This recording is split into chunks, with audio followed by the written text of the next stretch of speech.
Assalamu alaikum wa rahmatullahi wa barakatuh. Bonjour à tous. On se retrouve aujourd'hui pour une petite vidéo à travers laquelle je vais vous présenter un livre qui est vraiment extraordinaire. Extraordinaire pourquoi? Parce qu'il existe beaucoup de livres pour présenter l'islam, pour expliquer l'islam aux non-musulmans. Mais bien souvent, ces livres sont très techniques ou bien rentrent dans des questions un peu pointilleuses qui n'intéressent pas forcément la personne qui se pose des questions sur l'islam. Et aujourd'hui, j'ai découvert un livre qui est extraordinaire qui a été publié en 1925 sous un autre titre, à savoir Apologie de l'islam. Et c'est effectivement ça, c'est vraiment une apologie de l'islam. Alors dans cette édition que je vous présente, l'auteur a choisi, ou plutôt l'éditeur a choisi de l'intituler Clarification limpide de l'islam. Et donc la personne qui l'a écrit s'appelle Laura Vaglieri. En fait, c'est une italienne orientaliste, donc spécialiste de l'islam, qui était donc favorable bien sûr à l'islam et aux musulmans, au point qu'elle a même été invitée par Sheikh Aslan à la réunion donc des musulmans d'Europe en 1925 justement, dans lequel participaient donc des grandes figures de l'islam en Europe et également donc extérieures à l'Europe. Et donc cette femme a écrit un livre dans lequel elle présente l'islam. Mais elle présente l'islam vraiment avec des mots, avec un esprit tellement fin que finalement toute personne qui le lit ne peut que être touchée.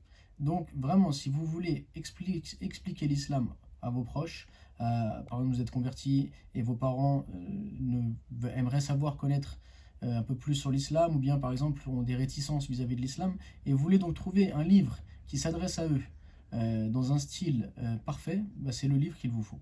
Parce que vraiment, il est écrit simplement, mais avec des mots qui sont bouleversants, qui sont touchants, et qui montrent vraiment la grandeur et la simplicité de cette religion. Et c'est vraiment très rare de trouver un livre comme ça. Donc vraiment, j'insiste, car il est vraiment exceptionnel. Alors, l'auteur va nous parler bien sûr de l'islam, mais également du Coran, également du prophète, alayhi salam, également des rites de l'islam, et à chaque fois, donc va finalement repousser tous les préjugés et les idées donc négatives que certains occidentaux peuvent avoir au sujet de l'islam.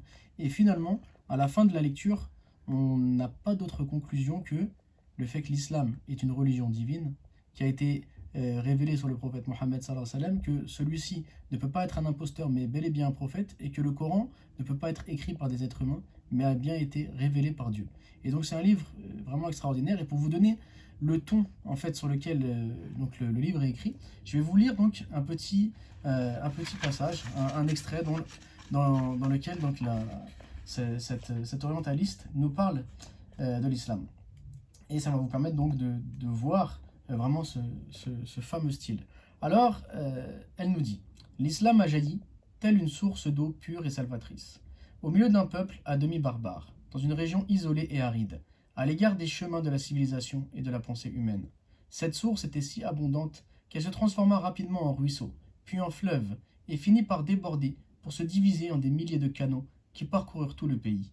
Là où fut goûtée cette eau miraculeuse, les habitants divisés se réunirent, les conflits se réglèrent, et des troupes qui s'entretuaient s'unirent. Là où régnait le droit à la vengeance, où l'on ne reconnaissait aucun lien social, sauf celui du sang, qui maintenait unies les tribus d'origine commune, se fit place un sentiment nouveau, le sentiment de la fraternité entre les hommes, unis par un même idéal de moralité et de religion. Devenue torrent irrésistible, cette onde divine se précipita avec une force inouïe sur les royaumes glorieux de la vieille civilisation. Et avant même que leurs habitants puissent se rendre compte de la grandeur de l'événement, elle les investit, les bouleversa, nivelant les pays, abattant les barrières, réveillant par son fracas les âmes assoupies, faisant des nations les plus différentes un seul peuple. Un phénomène semblable ne s'était jamais vu dans l'histoire. La rapidité avec laquelle l'islam a réalisé ses conquêtes et devint, après n'avoir été que la foi de quelques enthousiastes, la religion de milliers d'hommes, a quelque chose de fantastique.